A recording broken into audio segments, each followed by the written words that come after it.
It started out as just a normal weekend. At least, that's how I thought of it when I tossed my bag into the back seat of my car and pulled out of my driveway. The plan was simple. Spend the weekend at Uncle John's place, as I sometimes did when life got a little too loud. John wasn't just anyone to me. He was this fascinating, older guy who seemed to move through the world with a kind of grace that I couldn't help but admire. At 35, he had this calm confidence that came across so effortlessly, like he didn't need to prove anything to anyone. It wasn't just his age or his charm that drew me to him, though. It was the way he made me feel seen, like every word I said mattered. That kind of attention was rare, and I'd grown to crave it. The drive to his place wasn't long, just enough time to let my mind wander. The week had been hectic, and I'd been looking forward to this all day. As I turned onto his quiet street, lined with neat rows of trees and houses that felt lived in but not too polished, I felt a familiar flutter of excitement. His home was a reflection of him, cozy but intentional, every detail telling a story. The moment I stepped inside, I could already smell the faint hint of coffee lingering in the air, mixed with the subtle notes of the cologne he always wore. "Hey, you made it," John said as he greeted me at the door, his voice warm and welcoming. He pulled me into a hug, and I felt that ease wash over me again, the kind I could never quite find with anyone else my age. We exchanged a few words about my drive and the usual pleasantries, but even the small talk felt different with him. There was an energy between us, something unspoken but undeniably present. After I settled in, we decided to go for a walk. The sun was just beginning to set, painting the sky in soft hues of orange and pink. The park near his house was one of my favorite places. The trees stood tall and proud, their leaves rustling gently in the crisp evening breeze. We walked side by side, the conversation flowing easily. That was one of the things I loved most about spending time with John, how natural everything felt. We talked about everything and nothing at the same time. He'd tell me stories from his travels, and I'd share my latest thoughts on books I was reading or dreams I was chasing. With him, there was no need to filter myself. "You know," he said, pausing to look at me with that familiar spark in his eyes. "Sometimes I think these little walks are the best part of the day. Just being out here, talking with you." I smiled, feeling my cheeks flush slightly. "It's the simple things, right?" "Exactly," he replied, his tone soft but deliberate. There was something about the way he said it that made me wonder if he meant more than just the walk, but I didn't press. I wasn't sure if I wanted to know. Not yet, anyway. After a while, we wandered into a little row of shops just off the park. It wasn't like we needed anything, but there was something comforting about browsing together.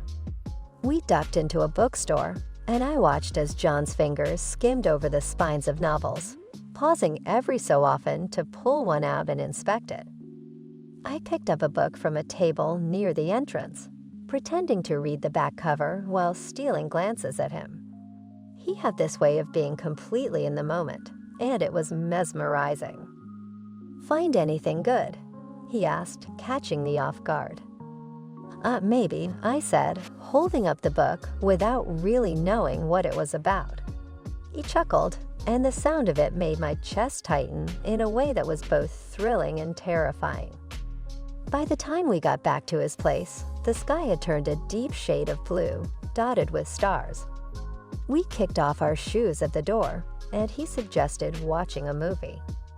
His living room was just as inviting as the rest of his home, with its soft lighting and shelves filled with mementos from his life. I curled up on the couch while he rummaged through his collection of DVDs.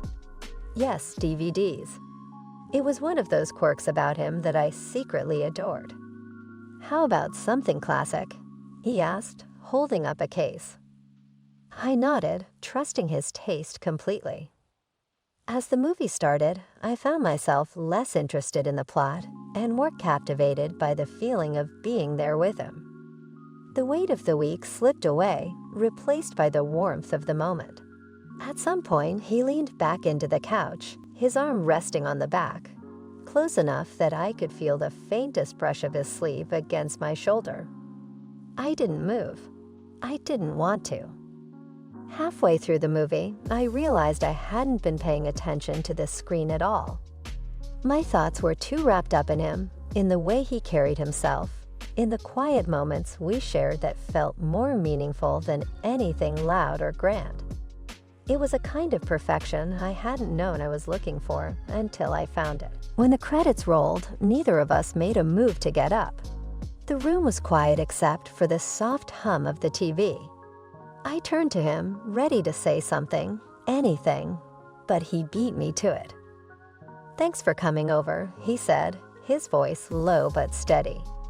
I didn't realize how much I'd missed this. "Me too," I admitted, my voice barely above a whisper. And in that moment, it didn't feel like just a normal weekend anymore. It felt like the beginning of something I couldn't quite put into words, but I knew I didn't want it to end. When it was time to sleep, though, everything changed for me. The day had been wonderful, one of those rare, perfect days where every moment felt easy and right. But lying in bed later that night, staring at the ceiling, I couldn't stop replaying it all in my head. The way John had smiled at me during our walk, the warmth of his voice as he talked about his favorite novels, the subtle brush of his arm against mine as we watched the movie. It all felt so vivid, like it was still happening. And then it hit me, a realization so clear and undeniable that it took my breath away. I wasn't just crushing on John anymore. No, this wasn't some fleeting infatuation. I was falling for him, and hard. The thought filled me with equal parts exhilaration and dread. What did it mean? What was I supposed to do with these feelings? It wasn't like I could just blurt it out. John was older, more experienced, and I couldn't help but wonder if he saw me as anything more than a close friend, or worse, a kid with a harmless little crush. The uncertainty was suffocating, and yet it was also thrilling in a way I couldn't quite explain. As I lay there, wide awake and lost in thought, I suddenly heard the faint creak of the bedroom door. My heart leaped into my throat, and I instinctively shut my eyes, pretending to be asleep. The room was dark, but I could sense his presence. I heard John moving quietly, the soft rustle of fabric, and the faint scrape of a drawer being opened. My mind raced, trying to piece together what he could possibly be doing. Was he looking for something? Did he think I'd fallen asleep so deeply that I wouldn't notice? My cheeks burned as a wave of self-consciousness washed over me. I stayed perfectly still, my breathing slow and even, as if I were truly asleep. Whatever he was doing, it didn't last long. A minute or two later, I heard the door close softly, and then everything was silent again. I opened my eyes, staring into the darkness. My thoughts were a whirlwind of confusion and curiosity. What had just happened? Why had he come in? And why was my heart pounding so hard it felt like it might burst? There was something about the moment that felt strangely intimate, even though nothing had really happened. It left me restless, my emotions churning in ways I didn't fully understand. The next morning, the sunlight streaming through the curtains felt almost intrusive after the strange, charged atmosphere of the night before. I tried to shake off the lingering feelings as I got ready for the day, but something didn't feel quite right. It was a small thing at first, just a vague sense that something was missing. But as I rifled through my overnight bag, the realization hit me. My lace panties were gone. I froze, staring at the contents of my bag as if I'd simply overlooked them. But no matter how many times I checked, they weren't there. My mind reeled. It was such a bizarre, almost laughable realization that I didn't know what to make of it. Had I left them somewhere? Was it possible I'd misplaced them? But the more I thought about it, the less sense it made. I knew they'd been there when I packed. And then a new thought crept in, one that sent a flush of heat to my cheeks. Could Joan have taken them? The idea was absurd, and yet I couldn't entirely dismiss it. The timing, the way he'd come into the room last night while I'd pretended to be asleep. It all lined up in a way that made my stomach twist with a strange mix of emotions. Curiosity, embarrassment, excitement, and something else I couldn't quite name. What would I even say if I brought it up? Hey, did you happen to? No. There was no way I could confront him about it without sounding ridiculous. And besides, what if I was wrong? What if it had just been an innocent coincidence? I decided to let it go, at least for the time being. Maybe there was a perfectly logical explanation that I just hadn't thought of yet. Still, as we sat down for breakfast, I couldn't help but feel hyper-aware of his every movement, every glance. Was he acting differently? Did he know that I'd noticed? Or was I just imagining things? He seemed perfectly normal, chatting about the plans for the day and offering to make another cup of coffee when mine ran low. If he was hiding anything, he certainly didn't show it. But even as the day went on and we fell back into our usual rhythm, I couldn't entirely shake the strange tension that had settled over me. It was like an invisible thread connecting us, taut and humming with unspoken possibilities. I didn't know what to do with it, or even if I should do anything at all. All I knew was that something had shifted between us, and there was no going back. That evening, things got even weirder. We were in separate rooms, me in the guest room, John in his bedroom. The house was quiet except for the occasional creak of the old wooden floors. Then I heard it, soft, strange noises coming from John's room. At first, I told myself to ignore it. It wasn't any of my business, and I didn't want to seem nosy. But the longer it went on, the more curious I became. My heart thudded in my chest as I got up and tiptoed to his door. I hesitated for a moment, debating whether to knock or just go back to bed. But before I could think better of it, I turned the knob and pushed the door open. John froze the moment he saw me. He was sitting on the edge of his bed. His lower part was naked. My panties was near him. His face a mixture of shock and something else I couldn't quite place. There was an intensity in his eyes, a vulnerability I hadn't seen before. For a moment, neither of us spoke. The air between us felt heavy, charged with something I didn't fully understand. "I'm sorry," I stammered, my voice barely above a whisper. "I heard. I just wanted to make sure you were okay." He didn't say anything. He just looked at me, his expression softening ever so slightly. And then, before I even knew what I was doing, I stepped into the room and closed the door behind me. My feet moved of their own accord, carrying me closer to him. My mind screamed at me to stop, to turn around and leave, but my heart had other plans. I stopped just a foot away from him, and for a moment, we just stared at each other. Then I kissed him. My hand reached down, and I decided to help him continue. He twitched with pleasure, and I really liked it. It was impulsive, electric, and everything I didn't know I wanted. His lips were soft, warm, and the way he kissed me back sent a shiver down my spine. The world seemed to melt away, leaving only the two of us in that tiny room. I didn't think, didn't question. I just felt. We kissed for what felt like forever, our hands tangling in each other's hair, our breaths coming fast and shallow.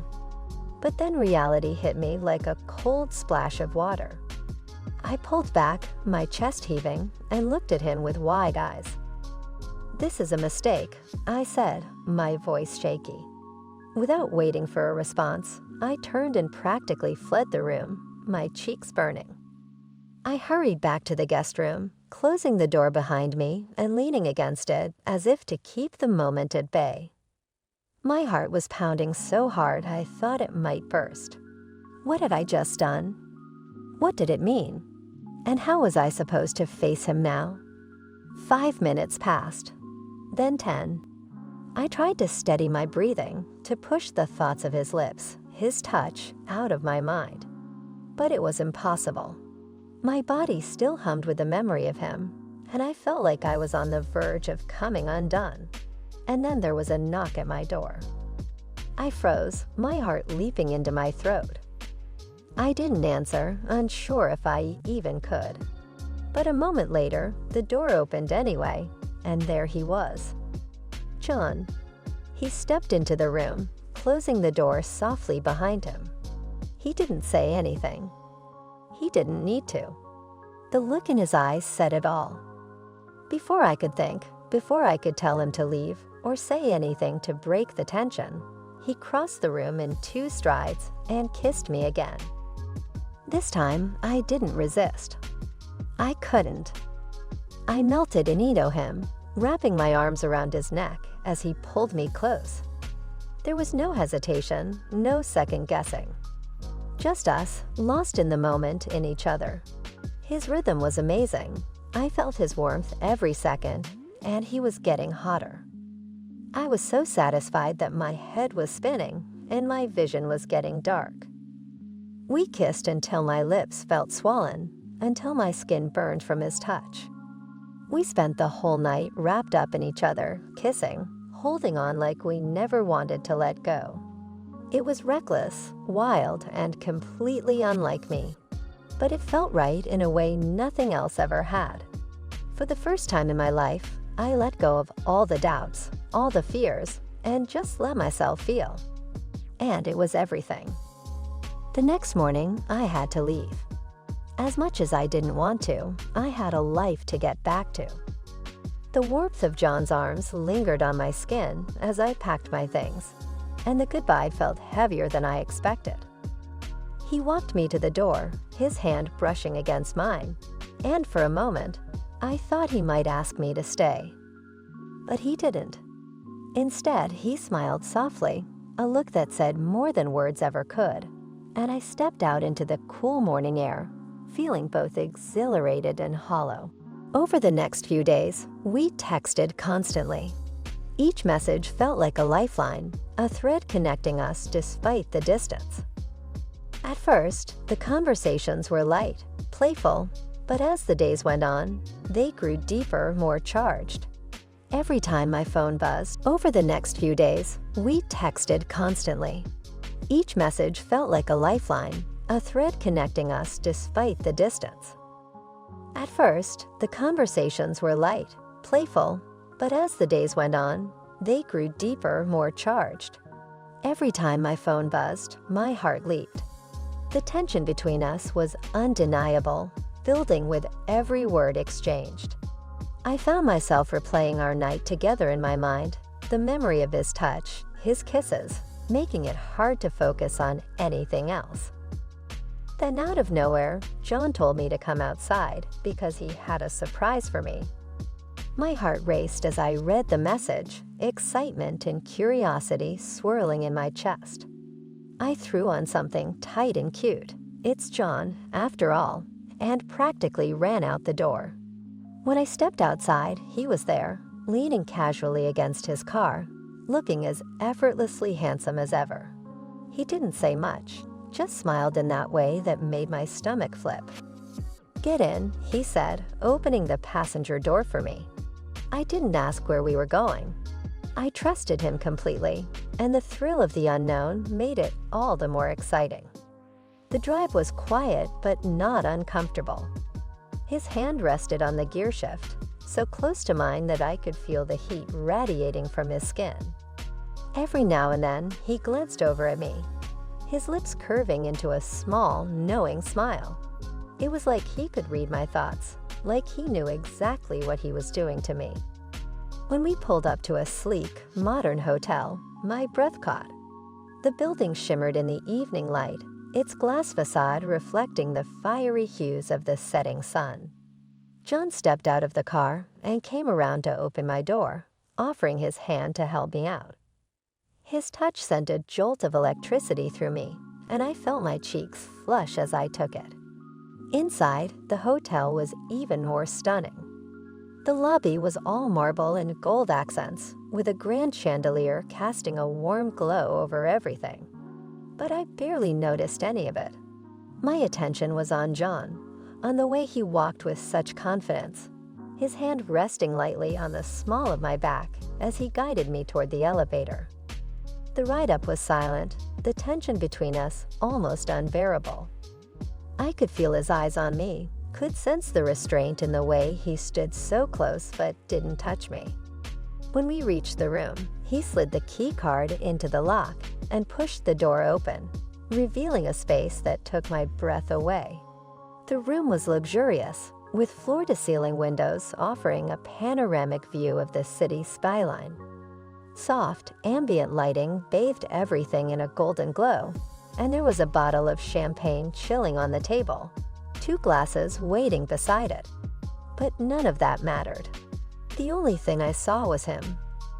He turned to me, his expression unreadable, and for a moment, we just stood there, the air between us crackling with anticipation. Then he stepped closer, his hands finding my waist, and kissed me. This kiss was different from the ones before, deeper, more urgent, as if he'd been holding back and couldn't any longer. My hands found their way to his shoulders, then his hair, and I melted into him, letting everything else fall away. The rest of the night was pure fire. The way he kissed me, the way his hands moved over my skin, it was like we were in our own little world. Every touch, every whispered word, felt like it was setting me ablaze. The city lights outside glittered like 1,000 stars, but they were nothing compared to the way he made me feel. Time seemed to stand still as we lost ourselves in each other, and for those few hours, nothing else mattered. When the night finally gave way to dawn, we lay tangled together in the massive bed, the early light streaming through the windows. I traced lazy patterns on his chest, listening to the steady rhythm of his breathing. I didn't want the moment to end, didn't want to leave this bubble we'd created. But I knew that eventually, reality would come knocking. For now, though, I let myself stay in the moment, savoring every second with him, every beat of my heart that echoed his name. The next morning, I woke up before him. The soft glow of dawn filtered through the curtains, casting a golden light across the room. John was still asleep, his chest rising and falling in a steady rhythm. He looked so peaceful, and for a moment, I just watched him, feeling a warmth in my chest that I wasn't ready to name. The kitchen was well-stocked but unfamiliar, so I improvised, gathering ingredients for something simple but comforting. Eggs, toast, fresh fruit, and coffee. It wasn't extravagant, but it felt right.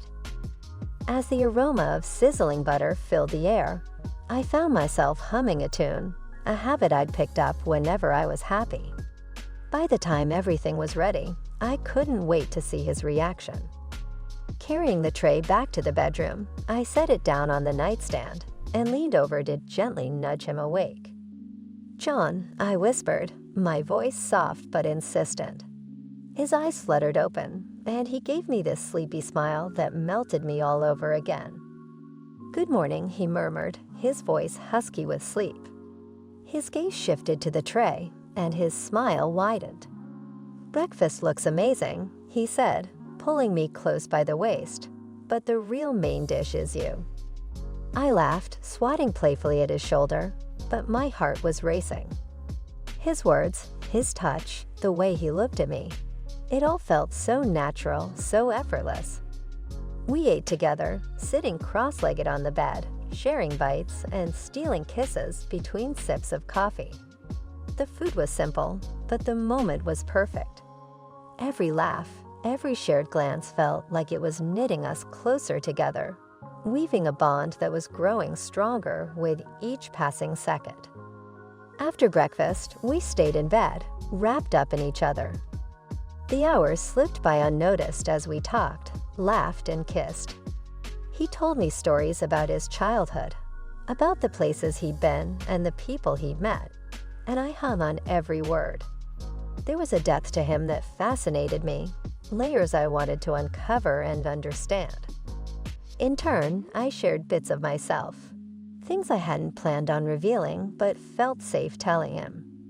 He listened intently, his eyes never leaving mine, and for the first time in a long time, I felt truly seen. The intimacy of the morning wasn't just physical, it was emotional too. There was a vulnerability in the way we opened up to each other, an unspoken agreement to let our guards down. It was terrifying and exhilarating all at once. I'd always been cautious with my heart, but with John, it was like all my defenses had crumbled without me even realizing it.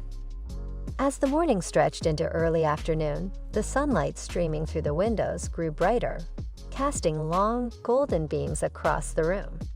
John reached for my hand, his fingers lacing through mine, and he looked at me with an intensity that made my breath catch. "I don't know what this is," he said, his voice low but steady, "but I don't want it to end." His words hung in the air, heavy with meaning.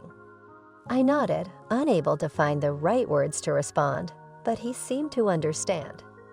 He pulled me close, and we stayed like that for a while, our hearts beating in sync. It felt right in a way I couldn't explain, as if we were exactly where we were meant to be. Looking back, everything about John felt like a whirlwind, intense, thrilling, and impossible to ignore. He was unlike anyone I'd ever met, and being with him was like stepping into a world I hadn't known existed. It wasn't what I expected, and I didn't know where it was going, but for the first time in a long time, I wasn't afraid of the unknown. For now I was all in, ready to see where this path would lead, even if it meant risking my heart.